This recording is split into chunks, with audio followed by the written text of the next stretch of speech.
यश कांत जी जगन्नाथपुरी से। राधा वल्लभ श्री हरिवंश महाराज जी, आपके चरण कमलों में दंडवत प्रणाम।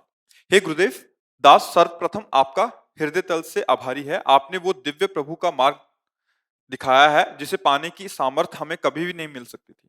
भगवान, प्रश्न ये है कि मेरे इष्ट श्री राधा कृष्ण हैं एवं मेरे परम मित्र श्री नरसिंह देव जी। मैं इन दोनों की श्री विग्रह रूप से सेवा करता हूं, परंतु मेरे मित्रगण, कुछ परिवारजन, सहपाठी आदि दोष लगाते हैं कि तू तंत्र मंत्र कर रहा है, उग्र शक्ति की साधना कर रहा है, तू बर्बाद हो जाएगा आदि आदि। ऐसे में दास बहुत दुखी हो जाता है क्योंकि प्रभु नरसिंह पर लांछन लग रहा है। नहीं नहीं नहीं, प्रभु नरसिंह का जो स्वरूप है वो अत्यंत प्रेममय है। जब उनके भक्त को इतना सताया गया तो ऐसे सुकुमार, ऐसे महान श्रृंगार रस स्वरूप प्रभु भयंकर रूप में आ गए। जो अपराध भक्त कर करे, राम रोष पावक सो जरे। और उसने वरदान मांगा था, इसीलिए भगवान को ऐसा रूप धारण करना पड़ा, न नर और न सिंह, दोनों मिलकर नरसिंह रूप। न दिन न रात संध्या, न अस्त्र न शास्त्र, नाखून, और वो भी जीवित न मृत। न मृत कह सकते हो न जीवित कह सकते हो। मतलब जितने वरदान मांगे थे उनके बीच का रास्ता निकाल के भगवान ने उसे फाड़ के फेंक दिया। ये क्या जाने, हमारे करुणा में श्री कृष्ण ही तो नरसिंह है, कोई दूसरा थोड़ी है। हाँ, इतना रुद्रावेश हो गया कि भगवान ने ऐसा भयंकर रूप धारण किया। आराधना करना, ये देखो कुछ तो लोग कहते ही रहते हैं, हम लोगों की कहने की बात सुनेंगे तो फिर भक्त मार्ग में नहीं चल पाएंगे। न लाज तीन लोकन की, न वेद को कहो करे, न शंख भूत प्रेत की, न देव जच्छते डरे। सुने न कान और की, दृश्य न और इच्छना। बादशाह होकर चलो इस मार्ग में। कोई आपको भगत कहे, कोई पाखंडी कहे, कोई नीच कहे, कोई महान कहे, ये उसकी बुद्धि है, मुझे क्या लेना देना। मैं तो अपने प्रभु से प्यार करता हूं। इसलिए ये हमारे प्रभु चाहे भयावा रूप में हो या प्रिय रूप में हो, हैं तो मेरे प्रभु ना। बस दूसरों की बात मत सुनो। दूसरों की बात सुनने से कभी भी हमें उन्नति प्राप्त नहीं हो सकती। हाँ, बहुत विचित्र संसार है। आपको अपने इष्ट पर ध्यान देना है, अपने मार्ग पर ध्यान देना है। कौन क्या कह रहा है देख के मुस्कुरा देना है। जैसे आपको कोई लगा, अरे आप तो महान भक्त हैं, तो आपको हंस देना है कि आप नहीं जानते हो, ये केवल गुरु कृपा है, केवल भगवत कृपा है। आप कह रहा है सब ड्रामा नाटक किए घूम रहा है, तो हंस देना है कि हाँ ये तो आपकी बुद्धि है, आप जैसा सोच रहे। मुस्कुरा के चला जाए। पूज्यपाद उड़िया बाबा जी के वचन, वही उपासक, वही भक्त, वही साधक है। जैसे हमें कोई विदेशी भाषा में गाली दे तो हम क्या करेंगे, कुछ बोल रहा है, बड़बड़ा रहा है, हम मुस्कुरा कर चले जाएंगे। ऐसे हमारी भाषा में जब हमको गाली दे, हम वैसे मुस्कुरा के चले जाएं, तब माना जाएगा कि आपकी उपासना ठीक है। तो अब ये हम अब कभी दुखी ना हो कि कोई हमको ऐसा कहे कि बहुत अच्छे साथ, ये होता है हमारे अंदर जो देहाभिमान होता है ना, वो जब तक गलित नहीं होता तब तक इतना तो चाहता कि बहुत अच्छे साधक हैं, बहुत अच्छे भगत हैं, ये सुनने के लिए। और भगवान उसको नष्ट करेंगे। गर्भ गोविंद न भावे है। सुनो राम कर सहज स्वभाव, जन अभिमान न रखे काऊ।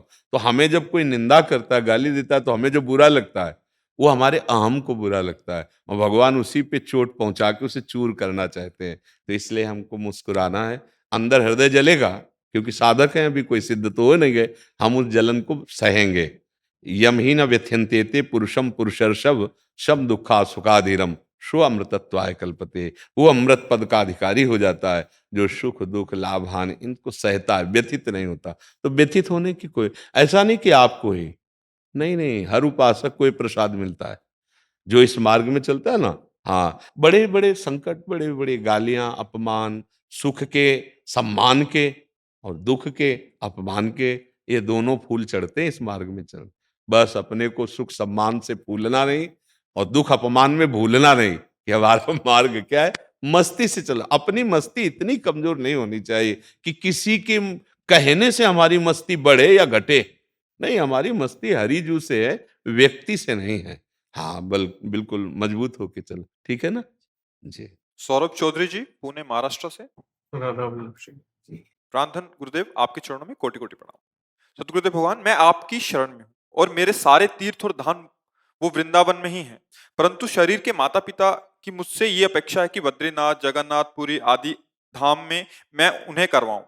मैं ऐसा क्या करूं ऐसा कि कर उनका सकते मन। हो, नहीं ऐसा कर सकते हो, क्योंकि हमारे माता-पिता का उद्देश्य है ना, हमें उनकी सेवा करनी है। तो सेवा भाव से हम बद्रीनारायण भी जाएँगे, जहाँ माता-पिता सुखी होंगे, अनुभव करेंगे, वहाँ हम उनको ले जाएँगे। हमारे तो इष्ट राधा वल्लभ लाल, हमारा प्राणधन वृंदावन धाम, पर वो सेवा मिली माता-पिता की। उनका है कि चलो मैं बद्रीनाथ के, तो आनंद से जाइए, हर सुख-सुविधा क की व्यवस्था कीजिए, उनको वहाँ दर्शन कराइए, आप उनके साथ जाइए। जब आप ठाकुर जी को सामने से देखें तो राधा वल्लभ लाल की जय, लाडले यहाँ भी आप ही तो बैठे, जय हो आपकी, कोई परेशानी नहीं। अगर आप पर्सनल जाने की बात कहते अपने लिए, तो फिर हम आपको अनन्य निष्ठा का उपदेश करते। लेकिन माता-पिता की सेवा के लिए वो जहाँ-जहाँ कहें आपको जाना है, और बिल्कुल ये साबित नहीं होने देना कि हमारी कोई अलग से निष्ठा है। नहीं, राधा वल्लभ लाल समस्त सर्वान् वस्तुतया निरीक्ष परम स्वाराध्य बुद्धिर्मम, सब रूपों में वही विराजमान है। वही माँ है, वही पिता है, वही गुरु हैं। तो चाहे जगदम्बा स्वरूप हो, चाहे प्रभु स्वरूप हो, और चाहे चराचर जगत रूप हो, हमें धीरे-धीरे अपना भाव तो सब में अपने ये आराध्य देव को देखना है। तो बद्री विशाल भगवान भी हमारे प्रभु ही बने हुए हैं, कोई और तो है नहीं। ठीक है? केदारनाथ, बद्रीनाथ, जहाँ-जहाँ माता-पिता कहें, और सबसे धन्यवाद हम इसलिए देते हैं कि आप अपने माता-पिता की सेवा की बात की। आज हम हर एक आंतिक में यही कहते हैं, हज़ारों बार कह चुके हैं, "ए भाई चूको मत, माता-पिता भगवान हैं। इनकी सेवा कर लो, भगवान प्रसन्न हो जाएँगे।" आज जो तरीका चल रहा है ना नवीन पीढ़ी का, कि धीरे-धीरे प्यार करके लिखवा लिया सब उनसे और इसके बाद घर से निकाल दिया, तो ये दुर्गति करवाएगा। और ये तो बहुत अच्छा है कि आप मतलब हमारे हृदय को शीतल कर रहे हैं। माता-पिता की सेवा मतलब सीधे इष्ट की सेवा, इसमें तनिक भी अंतराय नहीं। अगर वो कह रहे हैं कि हमको अमुक जगह ले चलो, ले जाओ उनको। अच्छा, उनकी माँग गलत नहीं है। अगर हम तो ये कह रहे हैं कि अगर माता-पिता की सेवा के लिए हमारा जीवन समर्पित हो जाए, तो निश्चित भगवान की प्राप्ति होगी। और माता-पिता दुखी हैं, उनको हम सेवा नहीं कर रहे, हम भगवान की आरती पूजा करें, तो मुझे लगता है वो आरती पूजा भगवान नहीं स्वीकार करेंगे। मुझे जैसा लगता है। ऐसे ही हर एक को देखना चाहिए। अब पति ऑफिस जाने के लिए तैयार हो, तुम आरती सजा रहे हो। नहीं, पहले भोग बनाओ, उसको खवाओ-पियाओ, कपड़े पहन करके वो जब वहाँ से तब आरती पूजा करो। ये समझना है, अपने कर्तव्य का पालन सबसे बड़ी पूजा है। ये हम लोगों के लिए है। विरक्त है ना, हमारी एक ही सेवा है सुबह से शाम तक, तो हम अष्टयाम विस्तार कर रहे हैं। बच्चे को स्कूल जाना है, माता-पिता को सुबह से सेवा कर, या पति को जाना है ऑफिस, सबसे पहले ये सेवा करो। समय मिले जब आपको 9 बजे, 10 बजे, 11 बजे, तब ठाकुर जी को उत्थापन करो, उनको भोग लगाओ, वो राज़ी हो जाएँगे। और सच्ची बात मानो, अगर पति में, पत्नी में, पुत्र में, माता-पिता में भगवत भाव कर लेना, तो हम कह रहे हैं और पूजा ना भी करें ना, तो भी भगवत प्राप्ति हो जाएगी। और ये पूजा करो और उनका अपमान करो, तिरस्कार कर दो, तो मेरे प्रभु प्रसन्न होने वाले नहीं। ये हम ज़रूर तुम्हें बता देते, क्योंकि सबके हृदयों में विराजमान प्रभु ही हैं। अगर उनका अपमान कर दिया तो आजकल थोड़ा इस बात से हम अंदर से असंतुष्ट रहते हैं कि हमारे नौजवान इन बातों को मानने के लिए तैयार नहीं कि हमारे माता-पिता भगवान हैं। ये बात नहीं हो, बूढ़े हो गए, लाठी लेके हैं, अब वो सरकारी ऑफ़िसों में घूम रहे हैं कि हमारा बच्चा हमको निकाल लिया, चाहे माँ हो चाहे पिता। यार क्या जीवन तुम्हारा होगा? किस बात के लिए तुम इतने सयाने हुए? किस बात के लिए तुम पढ़ाए गए, लिखाए गए, नौकरी पेशा दिया, और उन्हीं माता-पिता को ऐसे? तो मुझे लगता है कि धन्यवाद आपका, जो आप अपने माता-पिता के सुख के लिए, वो कह दें केदारनाथ, बद्रीनाथ, श्रवण कुमार जी तो काँधे पे ले गए थे, आप तो सवारी पे ले जाएँगे। हाँ, धन्यवाद। आप खूब सेवा करो। कभी ऐसा मत सोचो इसमें अनन्यता बाधित नहीं होती। इसमें हाँ, भगवान हमारे पूरे विश्व ब्रह्मांड में है, कोई भी अंतराय नहीं है। हाँ, रहेंगे हम अपनी चाहत में कि हम बद्री विशाल भगवान को साष्टांग दंडवत करेंगे और बोलेंगे अंदर से श्री राधा वल्लभ लाल की जय। हाँ, ये हमारी निष्ठा रहेगी कि हम प्रणाम मान लो माँ भगवती को कर रहे हैं, वाह मेरी लाडली, वाह किशोरी, अलग-अलग रूपों से आपकी छटा फैल रही। हम अपने में रहेंगे, हम अपने आराध्य देव में ही रहेंगे। हम अन्य बात मानने के लिए तैयार नहीं हैं, पर सब रूपों में वही हैं, इसमें कोई अंतराय भी नहीं है। ठीक है? जी।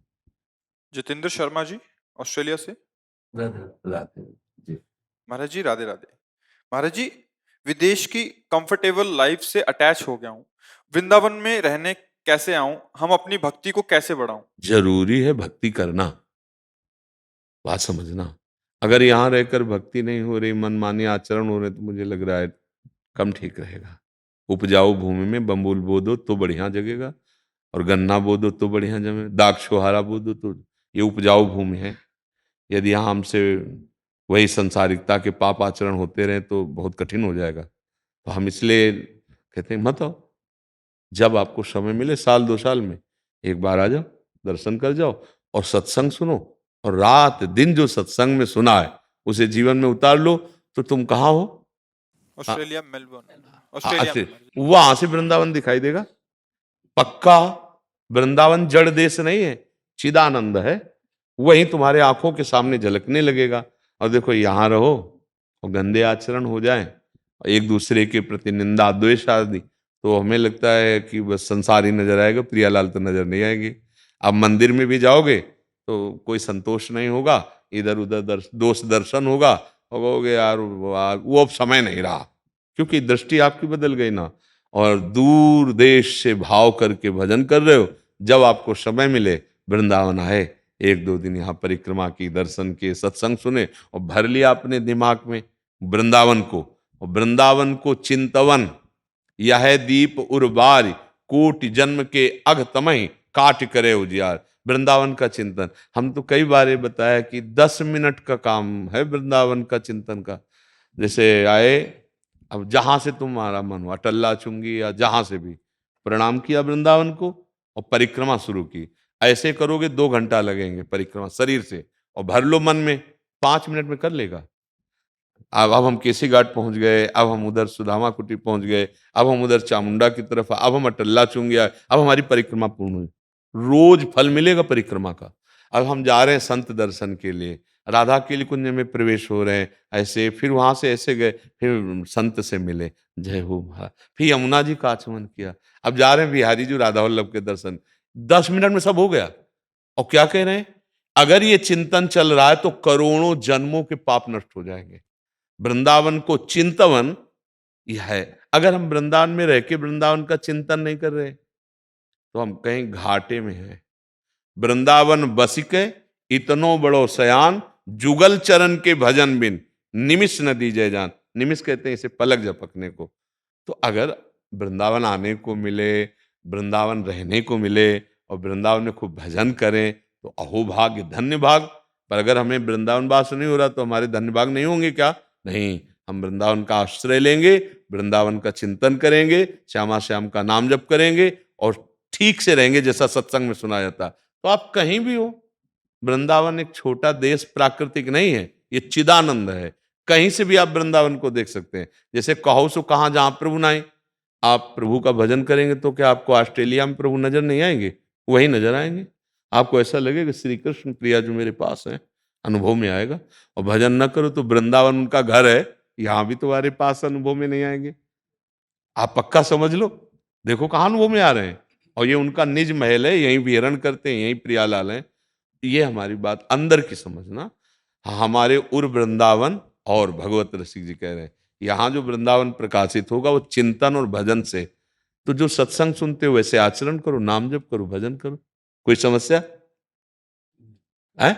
हाँ, क्योंकि वृंदावन सब कैसे आ सकते हैं? कर्तव्य है, अपने परिवार को पढ़ाना लिखाना सब कार्य।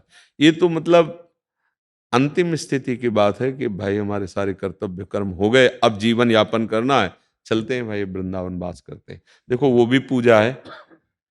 अगर उस कर्तव्य कर्म को छोड़कर यहाँ आओ तो आप अशांत हो जाओगे, नहीं अशांत हो। आपका अभी वहां चिंतन तो वृंदावन का बन सकता है, लेकिन यहां से आपको फिर परिवार का चिंतन बनेगा। कैसे चलेगा, कैसे हमारा बेटा होगा, कैसे हमारी क्योंकि राग है ना। और अगर वो कर्तव्य कर्म कर देते हो कि भाई अब हमारे पास जो समय बचा है, अब हम तो उसमें आप फिर भजन कर सकते हो। अभी वहां से भजन हो सकता है, सबके बीच में देख सुन रहे हो, कर्तव्य कर रहे हो, पर मन बार बार भाग रहा है यार, जीवन का लाभ तो वृंदावन ही है, तो बढ़िया बात बन रही। यहां आ गए मन भागा उधर तो घटिया बात हो गई, वहां हो और मन भाग रहा वृंदावन, बढ़िया बात हो गई। बात समझ रहे ना? हाँ बिल्कुल, घाटे में नहीं हो, निश्चित वही गति प्राप्त होती जो वृंदावन वासी को मिलेगी, वही वृंदावन का आश्रय लेकर भजन करने वाले को कहीं भी वही गति प्राप्त होगी। हाँ, भाव से। विश्वकर्मा जी एमपी से। श्री श्री राधे राधे महाराज जी। महाराज जी, जैसे कि सब लोग कहते हैं कि अनंत जन्मों से ये मन हमको भटका रहा है, महाराज जी तो अनंत जन्मों से यही मन हमारे साथ है या फिर हमको हर जन्म में नया मन मिलता नहीं नहीं, वही पुरानी चिप ही है। अनंत जन्मों से वही मन है, उसी तभी तो सुधारने में परेशानी होती। नया होता तो उसको पूर्व का अभ्यास कुछ है नहीं। देखो, जब बालक पैदा होता है तो उसको दूध पीने की कला कहीं सिखाई नहीं गई है। माँ जब अपने वक्षा स्थल में उसका मुख लग, वो पीना शुरू कर देता है या बोतल से ऐसे, इसका मतलब पुराना गुरु है, उसको अभ्यास है। अच्छा, थोड़ा बहुत सूक्ष्म विषय, ऐसे करो उसको, वो डर जाएगा, रोने लगेगा, उसको ये ज्ञान सिखाया नहीं गया। ऐसे करो, किलकारियां मारने लगेगा। मतलब पुराना ही मन है, नया नहीं है। समझ रहे ना? भय, प्यार, पोषण आदि की वृत्तियां, ये उसको पुराने, बिल्कुल नया बच्चा है अभी, उसको कोई ज्ञान नहीं, लेकिन ये ज्ञान है। इसका मतलब पूरा, और जैसे जैसे अवस्था शरीर की बढ़ती जाती है वैसे वैसे उसके अंदर जो विकारी स्वभाव रहा या निर्विकारी रहा, जैसा रहा वैसा प्रकट होना। जैसे भरत जी का भजन में मन लगा पर चूक हो गई ममता हिरन से, तो अगला जन्म हिरन का, तो हिरन वाला स्वभाव नहीं रहा, भजन का ही स्वभाव रहा। आप देखो भागवत में, गंडकी नदी में शरीर को खड़ा करके हरी घास भी नहीं खाते थे कि अब आसक्ति न हो जाए, फिर अगला जन्म ब्रह्मबोध संपन्न महापुरुष के रूप में स्वयं हो गया। तो मन तो वही था ना। अगर मन ना वो होता तो कैसे भगवत प्राप्त होते हैं? अगला जन्म जो हुआ वो जन्म से ही ब्रह्मबोध संपन्न महापुरुष हुए, ना कि उनको कोई साधन करना पड़ा जर भरत जी के रूप में। हाँ, पूर्व में भरत रूप में जो भजन हुआ था वो मृग रूप में भी हुआ, आप भागवत में पढ़ लेना। अगर मन दूसरा होता तो गजेंद्र को जो आखिरी स्मृति आई, वो जो पहले जन्म में राजा था, और हाँ इंद्रद्युम्न, और वो भजन कर रहा था, तो अगस्त जी ने शाप दिया था, गजेंद्र बना। लेकिन जब भारी विपत्ति संकट प्राण में आए तो उसे पूर्व स्मृति आई, जो भजन चल रहा था वही भजन याद आया। इसका मतलब कई प्रमाण ऐसे मिलते हैं कि मन वही रहता है, मन कोई नया नहीं रहता। तो इसलिए अब हमको मन को ठीक करना है। ये बीमार मन है जो 5 ज्ञानेंद्रियों के साथ विषयों में ही रमण करता रहा है, अब इसको निर्विषय बनाना है नहीं? सकल कामनाहीन जे तब राम भगति रसलीन। कामनाओं का नाश हो जाना भगवत प्राप्ति का स्वरूप है। अब इसके लिए भजन करना, भजन जितना करोगे, सत्संग सुनोगे, उतना ही मन निर्मल होता चला जाएगा। मन 10-20 नहीं है, वही मन है। एक अगर 10-20 नए नए अलग मिलते ना तो सुधार करने में देर न लगती, क्योंकि 20 जन्म का मन तत्काल सुधर जाता। नहीं, वो बहुत पुराना गुरु है। जैसे जैसे शरीर बढ़ता है वैसे वैसे उसका कार्य विकास को प्राप्त होने लगता है। मलिन हुआ तो मलिन आचरण शुरू। देखो छोटे छोटे बच्चों में कोई दयावान हो, क्या सब बच्चों का ये स्वभाव है क्या? बहुत क्रूर स्वभाव भी होता है, बहुत ही संसारिकता होती है। तो क्या हुआ, शरीर तो नया मिला है लेकिन वो जो मन है वो बहुत पुराना है। जैसे 5 वर्ष के बालक ध्रुव को भगवत प्राप्ति हुई तो एक जन्म की थोड़ी बात थी। हाँ, वो जन्म जन्मांतर से भजन करते चले आ रहे थे। तो मन वही रहता है। चाहो तो आप बहुत कम समय में भगवत प्राप्ति कर सकते हो, और चाहो तो जन्म जन्म भी लग सकते हैं। अगर विषय सेवन करते हुए आप नाम जप आदि ऐसे साध, ये थोड़ा लंबा समय है। अगर आप ब्रेक लगा दो भगवत बल से और निर्विषय चित्त को करते हुए भजन में चलो, बहुत कम समय में भगवत प्राप्ति हो जाएगी। जब तक इंद्रियां विषयों का स्वाद लेती रहेंगी तब तक भगवदानंद का अनुभव नहीं होने वाला, ये पक्की बात है। ये भजन के बल से ही होता। मन तो बच्चा वही रहता, मन नहीं बदलता है। स्थूल शरीर छूटता है, सूक्ष्म शरीर और स्वभाव कारण शरीर ये साथ ही जाता है। जहां भी जाना होगा साथ ही और अगर ये छूट गया तब तो मुक्त हो गया ना। फिर तो ब्रह्म स्वरूप ब्रह्मविद ब्रह्म ही भवत। फिर तो जन्म मरण का चक्र ही छूट गया, और उसी को छुटाने के लिए हमें अवसर मिला है। नाम जप करो। मोक्ष किसका होता है? मन का होता है कि अविद्या ज्ञान का, भ्रम का। आत्मस्वरूप का कभी मोक्ष नहीं होता, क्योंकि वो बंधा ही नहीं था। जड़ चेतन ग्रंथि पड़ गई यद्यपि मृषा छूटति कठिनाई। अविद्या का नाश होना ही मोक्ष कहा जाता है। नहीं तो आत्मस्वरूप में जब कभी बंधन नहीं हुआ तो उसका मोक्ष क्या होना है? ये मतलब गूढ़ विषय है। अब तुमने एकदम प्रश्न किया कि फिर मोक्ष किसका होता है, किसी का नहीं बचा, भ्रम का। भ्रम का मोक्ष होता है। भ्रम नष्ट हो गया, जासु कृपा सब भ्रम मिट जाई, गिरजा सोई कृपालु रग। अपने स्वरूप का न कभी बंधन हुआ था, न है, न कभी होगा। यही अनुभव कर लिया जाए तो मुक्त हो जाएगा। बंधे इसमें है, वो भी हमारी स्वीकृति से, हमें कोई नहीं बांधे। बस यही स्वीकृति बदलने के लिए सत्संग कराया जा रहा है, शास्त्र स्वाध्याय कराया जा रहा है, साधना कराई जा रही है कि तुम्हारा मन बुद्धि पवित्र हो। और जहां स्वीकृति हुई तो बुद्धि ब्रह्ममय, मन ब्रह्ममय, चित्त ब्रह्ममय, अहम ब्रह्ममय, अर्थात प्रियालाल में सब खत्म हो गया। अब संपूर्ण जगत भगवत स्वरूप, चिद चिद लक्षणम सर्वम राधा कृष्णमयम जगत। अब जिसे हम त्यागना शुरू किए थे, नहीं नहीं नहीं, वही है सर्वम खलमिदम ब्रह्म, वही निकला। पहले चलो खूब भजन करो, नहीं ये बहुत ऊंची बात है, अच्छे आचरण करो, नाम जप करो। बाबा श्री हरिवंश श्री हरिवंश। अंदर अंदर रात राजा जप करती हूँ और आपके भजन सुनती हूँ और मुझे और कुछ नहीं पसंद है। अरे कितना, ये तो आपको होना ही है, क्योंकि आप वृंदावन वासी हो, आप प्रियालाल की तो निज सखी हो। बहुत सुंदर है। प्रभु राधा रानी कैसे मिलेगी हमें, हम तो थक गए कतई।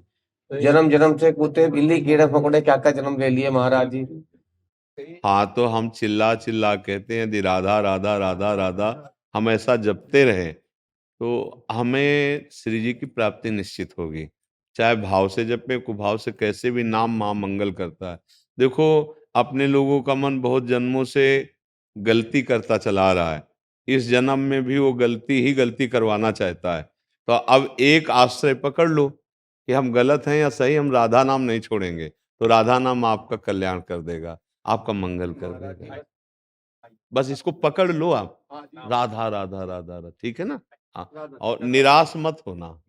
नहीं, मैं सोचता मैंने कहा जो बचा हुआ जीवन है इनके ही चरणों में, हाँ, बहुत जन्म हो गए। हाँ, और भागना नहीं कहीं, बाबा जी नहीं बनना, गृहस्थी में ही रहो, परिवार के बीच में उसकी सेवा करो और राधा राधा राधा राधा, ठीक है। हम भी अध्यात्म की मार्ग में आगे बढ़ना चाहते हैं, आपके आशीर्वाद चाहिए। आपको सुनते तो ऐसा लगता है ये वाणी जन्मों जन्म से सुनते आ रहे, और बहुत उत्साह अंदर हाँ, है आपकी वाणी से। श्री जी की कृपा है कि आपका उत्साह वर्धन होता है, पर इसमें आप सदैव सावधान रहें कि हमारे चरित्र ठीक हो और नाम जब चलता रहे। दो बातें, फिर तो विस्तार में सब शास्त्र ज्ञान है। चरित्र पावन हो, जिसे आचरण कहते हैं, और नाम जब होता रहे, सब ठीक हो जाएगा। अगर चरित्र में दूषित भाव आ जाता है तो जैसे एक एक बूंद घड़े में डालें तो एक दिन वो भर जाता है, और अगर उसमें छेद हो और हम बहुत मात्रा में भी डालें तो भरना संभव हो जाता है। तो जब हमारे अंदर चरित्र दूषित भाव का हो तो फिर हम जैसे भजन भी करते हैं ना, तो आनंद और उत्साह नहीं आता। तो एक प्रार्थना है, आप सब नवीन शरीर में हैं, नवयुवक हैं, चरित्र को बचाओ और नाम जप करो और धर्म पूर्वक चलो, तो जो एक योगी की स्थिति होती है वही आपकी हो जाएगी। चरित्र पावन होना, नहीं हम लोग पावन चरित्र गाते हैं, नहीं। हाँ, कई बार हमने प्रार्थना की कि रावण में चरित्र दूषित होने का केवल भाव आ गया, नहीं तो विद्वान था, बलवान था, तपस्वी था, शिव उपासक था। बस चरित्र दूषित हो गया, इसलिए उसके आगे राक्षस शब्द लिख दिया गया। नहीं, राक्षसी भाव ही हमारे को प्रभु से विलग कर सकता है। अगर आसुरी प्रवृत्ति छूट जाए, चरित्र पावन हो, तो कम भी नाम जप होगा तो भगवत प्राप्ति हो जाएगी। तो इसलिए सबसे प्रार्थना है आप अपने चरित्र को पावन रखें और नाम जप करते रहें, ठीक है। जब में पहले जो भाव बनते थे अब वो भाव नहीं बन पा रहे। एक मिनट इस पर सोचना पड़ेगा आपको कि पहले पहले जो नाम जप में आनंद आ रहा था वो प्रभु की तरफ से आ रहा था, आपके साधन से नहीं आ रहा था। जैसे किसी को उठाया जाता है तो अपने बल से उठाया जाता है, फिर जब चलाया जाता है तो उसको उसके बल का प्रयोग होता है। जब हमको संसार से घसीटा जाता है वो कृपा होती है। अब जो चलाया जा रहा है ये परम कृपा होगी। अब इस समय स्वाद नहीं आएगा। अब पहले हमारे जो अंदर विकार हैं उनका नाश होगा। नाम सबसे पहला काम करता है अनर्थ की निवृत्ति। अगर वो आनंद न मिलता तो इधर तुम लगते ही नहीं, वो भगवत कृपा से मिला था। अब जो आपको चलने में कठिनता या अरुचि या स्वादहीनता का अनुभव हो रहा है, अब वो अपना काम कर रहा है। पाप और पाप प्रवृत्ति दोनों का नाश होने के बाद फिर जो नाम का आनंद मिलेगा वो कभी घटेगा नहीं, वो सदैव बढ़ता चला जाएगा। तो जैसे हम किसी भयानक दुख को, पीड़ा को पैसा देकर ऑपरेशन करवा के निकलवाते हैं और महीनों बिस्तर पर पड़े रहते हैं, पर हमें दुख नहीं होता, कष्ट जरूर होता है। ऐसे ही भवरोग का नाश करने का यह ऑपरेशन शुरू हो गया। पाप और पाप प्रवृत्ति दोनों का नाश नाम करता है। ये जलन पैदा करेगा, मन अश्रद्धालु हो जाएगा, मन विषयों की तरफ भागेगा, पर आप डटे रहना। अगर सत्संग सुनते रहोगे तो आप इसको संभाल पाओगे, और ये धरोहर संभाल लेगी तो आप अंतिम जन्म समझो नाम महामहिमामय है, कभी अश्रद्धा मत करना दीर्घ काल तक। देखो, किसान भी एक फसल के लिए 6 महीना तो लगाता है, हल जोतता है, बोता है, सिंचाई करता है, सुरक्षा करता है, तब एक अन्न की जगह 50-50 दाना उसमें होते हैं, और फिर वो 12 मन 50 मन ऐसे एकत्रित करता है। धैर्यपूर्वक रहना।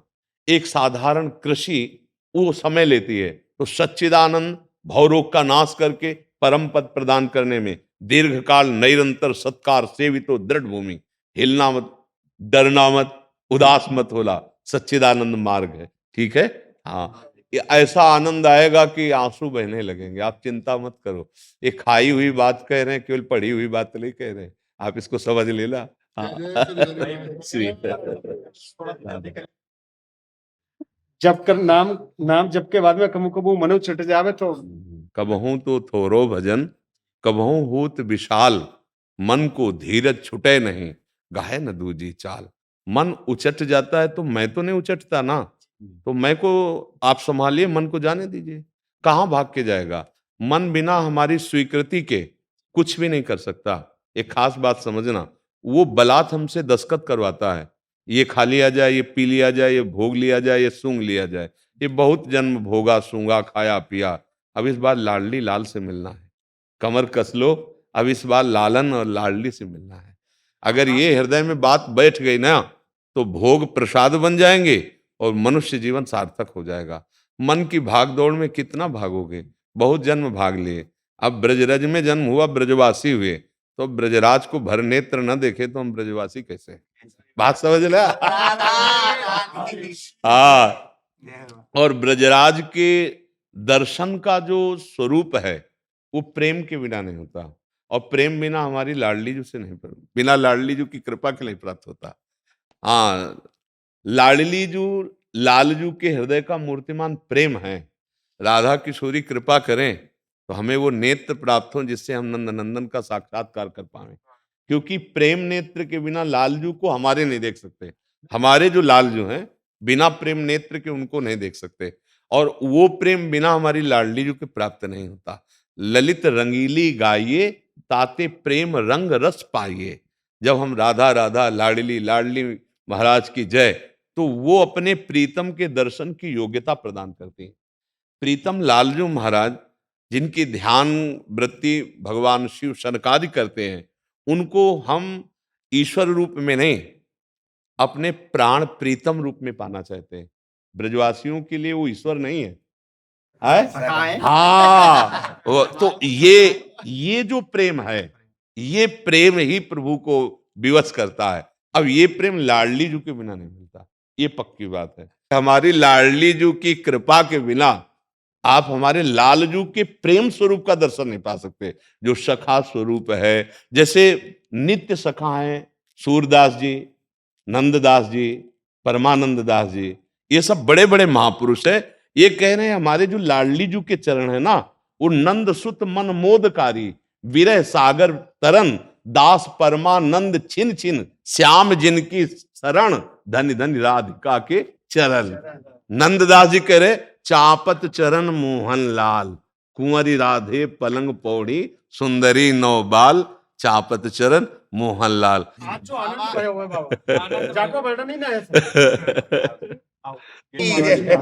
एक पद है बाबा सूरदास जी, उन्होंने जब जा रहे तो 5000 पद सुनाए ठाकुर जी को स्वयं आते ठाकुर जी पाराचौरी चंद्र सरोवर धाम में सुनवे सूरदास जी। तो जब अब सह शरीर जा रहे थे तो एक पद गाया, दृढ़ियन चरणन केरो भरोसो, दृढ़ियन चरणन केरो। त्रिवल्लभ नख चंद्र छटा बिनु, त्रिवल्लभ नख चंद्र छटा बिनु, सब जग माहे अंधेरो भरोसो, दृढ़ियन चरणन केरो। सूरदास के द्रविद आंधिरो, ये बहुत सूरदास के द्रविद आंधिरो, गुना मूल को चेरो भरोसो, दृढ़ियन चरणन केरो। देखो। जैसे सूरदास जी को ठाकुर जी को भरोसा, हमें आपको भरोसा। बोले राधा रानी की जय, राधे राधे सखी। राज धरणी की जय। आशा जी, गुरुदेव भगवान आपके चरणों में कोटि कोटि नमन। गुरुदेव भगवान, आपने बोला है कि सपने सच नहीं होते, और दूसरी तरफ आपने बताया कि भागवतिक सपने सच होते हैं। यदि हम किसी योग्य देखो, भागवतिक- हाँ देखो, संसार त्रिकाल में सत्य नहीं है और भगवान त्रिकाल सत्य हैं। जागृत में आवे तो सत्य है, स्वप्न में आवे तो सत्य है, सुषुप्ति में, भावना में, जब कभी जहां जैसे वो सत्य हैं। संसार चाहे जागृत में हो, चाहे स्वप्न में हो, चाहे सुषुप्ति में हो, ये असत्य था, असत्य है, असत्य रहेगा। कहाँ गए वो रूप जिनको अम्मा मानते थे, पिता मानते थे? ना पहले थे, ना बाद में कभी दिखाई दे रहे हैं, बीच में भास रहे हैं। कहाँ गई मेरी वो बाल्यावस्था? ना वो पहले थी, ना बाद में रही, बीच में भास रही थी। कहाँ गई जवानी? इसी शरीरों की देखते देखते जाओ, और अभी कुछ दिन बाद ये मिट्टी में मिल जाएगा, जो सामने देख रहे हो ना। कहाँ गया वो रूप? बस उसका कोई अस्तित्व नहीं। तो भगवान थे, है, रहेंगे। इसलिए उनके लिए जागृत स्वप्न सुषुप्ति का भेद नहीं माना जाता। जैसे हम भावना में आ रहे हैं, पक्का वो आ रहे हैं। जितना आपको दिखाई दे रहा है, जितना भाव बन रहा है, वो आए हैं कृपा करके। उन पे हमें नहीं, ये तो मेरी शायद कल्पना होगी या भावना होगी, नहीं, वो सत्य आए। अगर स्वप्न में गुरुदेव आए, प्रभु आए, भक्त आए, तो सत्य आए। वो त्रिकाल सत्य है, इसलिए त्रिकाल सत्य है। उसके लिए मिथ्या थोड़ी सोचा जाता है। संसार मिथ्या है तो मिथ्या है। ब्रह्म सत्यम जगन मिथ्या, ये न रूप कभी रहे थे, न कभी है, न कभी रहेंगे। पीछे न थे, न आगे रहेंगे। तो इनकी क्या सत्ता है? बीच में दिखाई दे रहे हैं। इसीलिए बहुत सावधानी से अपने शरीर का राग मिटाकर भगवान की प्राप्ति कर ले।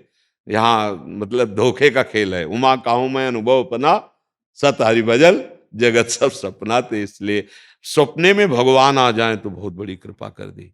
वो भगवान ही है, वो मिथ्या नहीं है। हाँ, अगर आप जैसे भाव में बैठे हो और थोड़ा थोड़ा झलक रहा है, सांवले चरणारविंद हैं, गोरे चरणारविंद हैं प्रियालाल के, और बंसी अधरों पे है, ऐसे गलबैया दिए खड़े हैं, वो आ रहे हैं तुम्हारे भाव में। उसे तुम झूठा मत मानो ना। वो जितना तुम सोच पा रहे हो, वो आ रहे तुम्हारे भाव में। अगर कभी स्वप्न में देखा कोई संत आ गए, कोई गुरुदेव आ गए, या भगवान का कोई मंदिर आ गया, भगवान आए, नाचो हृदय से, अंदर से, कि हमारे ऊपर कितनी कृपा, आज भगवान स्वप्न में आए। लेकिन संसार जागृत में भी सत्य नहीं है, सुषुप्ति में भी नहीं है, और स्वप्न में भी नहीं। देखो, ये शरीर जागृत में दिखाई देता है, और स्वप्न में जब होते तो पड़ा रहता है, लेकिन इसका भान होता है क्या? तो मिथ्या हो गया ना। अच्छा, स्वप्न में जो थे जब जगे तो मिथ्या हो गया ना। ये क्षण क्षण में मिथ्या होने वाले शरीरों को हम सत्य कैसे माने? और शास्त्र भी कहता है, वो हम खुद देख रहे हैं, ये नाश की तरफ जा रहा है। सत्य है भगवान तो त्रिकाल सत्य है, सत्य है भगवान के भक्त तो त्रिकाल सत्य है। जैसे संत जन है ना, अंतर ध्यान हो जाते हैं ना, तो वो ऐसे थोड़ी कि संसारी आदमी की तरह मर गए फिर नारकी योनियों को प्राप्त हुए। अगर आज आप अभी देखना चाहें कि पूज्यपाद उड़िया बाबा के हमें दर्शन चाहिए, तो आपकी एकाग्रता और भजन है, तो वो भगवान हैं। वो अभी आ जाएंगे, उड़िया बाबा बन करके मिल जाएंगे। अभी आ जाएंगे भाई जी हनुमान प्रसाद पोद्दार, अभी श्री स्वामी राम सुखदास जी के रूप में आ जाएंगे। जितने संतों को आप जानते हैं, सब संत, कोई ऐसा नहीं कि ये नहीं रहे। ये बाहरी उनकी लीला है। सब भगवत धाम में विराजमान, वृंदावन में। कोई ऐसे संत भगवान नहीं, कोई ऐसे आचार्य नहीं, कोई ऐसे महापुरुष नहीं जिनका मिलन ना होता हो, जो भगवत प्रेमी महात्मा उच्च कोटि के, ये सब विराजमान। लेकिन अपने ये शरीर नाशवान है। हाँ, इनका कोई महत्व नहीं, वो अपने जिस स्वरूप में पहुंच गए हो अब भी विराजमान है, सब सेवा में है ठाकुर जी की। कोई ऐसा थोड़ी है कि अब महाप्रभु चैतन्य देव यही है वृंदावन में, ही है रूप जी, सनातन जी, ये सब आचार्य यही विराजमान है वृंदावन में, कहीं बाहर थोड़ी है। वो बाहरी जो कृपा करनी थी करके और अपने घर में विराजमान घर है। ये प्रियालाल का निज धाम चिदानंद वृंदावन धाम है। तो त्रिकाल सत्य भगवान, इसलिए स्वप्न में भी सत्य मानना चाहिए। और संसार त्रिकाल असत्य है, इसलिए जागृत में भी असत्य है, स्वप्न में भी असत्य है। हाँ, यहाँ कर्तव्य ठीक से कर लोगे तो जान जाओगे तुम कि संसार असत्य है, शरीर असत्य है। ठीक कर्तव्य कर लोगे, कर्तव्य को इस रूप में नहीं देखना कि जब संसार असत्य है तो हम क्या करें। नहीं नहीं, नौटंकी का नाटक मिला, बढ़िया रोल है, तुम कर लो तो जो डायरेक्टर है ना वो इनाम देगा, इस नाटक से मुक्त कर देगा। जगन नाटक वैभवा, भगवान का एक गोपाल शास्त्र नाम में नाम है जगन नाटक वैभवा। इसलिए कभी अश्रद्धा मत करना, स्वप्न में भी भगवान आते हैं और वो सत्य होते हैं, लेकिन जगत का भाव तो असत्य ही है। महाराज जी, कल आपका चिंतन करते करते हमने मतलब रात में सोए थे, हमको आपका दर्शन भी हुआ, आपका स्पर्श हुआ, तो हम इसलिए सुबह हम आए कि थोड़ा दर्शन महाराज से थोड़ा स्पर्श भी करा लेंगे। ये क्या हमारी लाडली जो है ना, ये सब लीला वो करती रहती है उनका ये समर्पित जीवन है। महाराज जी, हम नाम जप करने के लिए मतलब विशेष मतलब आप कृपा हो कि हमेशा अखंड नाम जप हमेशा हो। हाँ, हमारे जीवन का लक्ष्य भी यही है और हमारे संतों का भी हृदय का लक्ष्य यही और सब शास्त्रों का सार भी यही है। जिसकी जिह्वा पे निरंतर नाम चलता है उसे कुछ दुर्लभ नहीं, जो ज्ञान, जो वैराग्य, जो भक्ति, जो चाहेगा वो सब प्राप्त हो जाएगा। नाम रूपी धन अधिक से अधिक लोभी की तरह हम कमाएं। जासु नाम भव भेषज हरन घोर त्रयशूल, सोई कृपाल तुहि मोहि पर राहु सदा अनुकूल। भगवान का नाम भव भेषज है। हाँ, तीनों तापों का नाश करने की सामर्थ्य रखता है और भगवान को अधीन करने की सामर्थ्य रखता है। सुमिर पवन सुत पावन नामू, अपने बस करी राखे रामू। खूब नाम जप करो और अपने लोगों को तो भगवान ने दासत्व दे दिया प्रगट में, खूब दासत्व का निर्वाह करो, सेवा करो, नाम जप करो। जय जय श्री राधा राधा राधा राधा राधा राधा राधा राधा राधा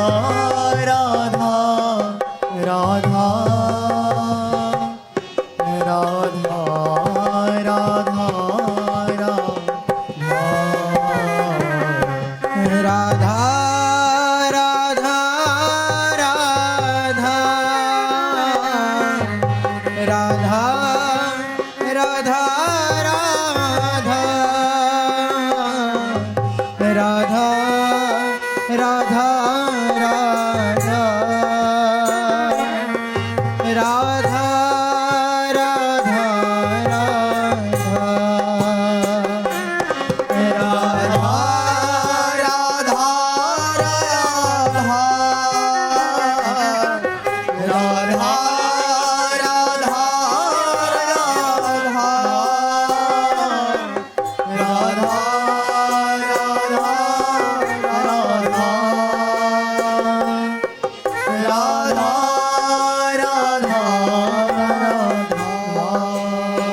राधा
राधा राधा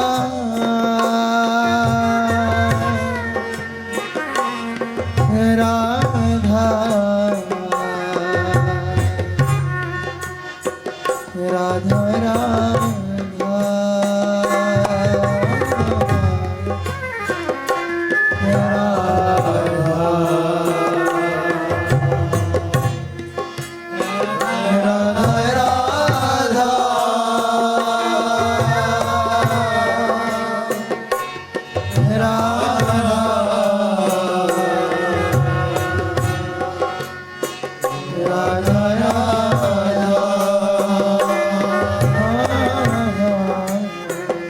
राधा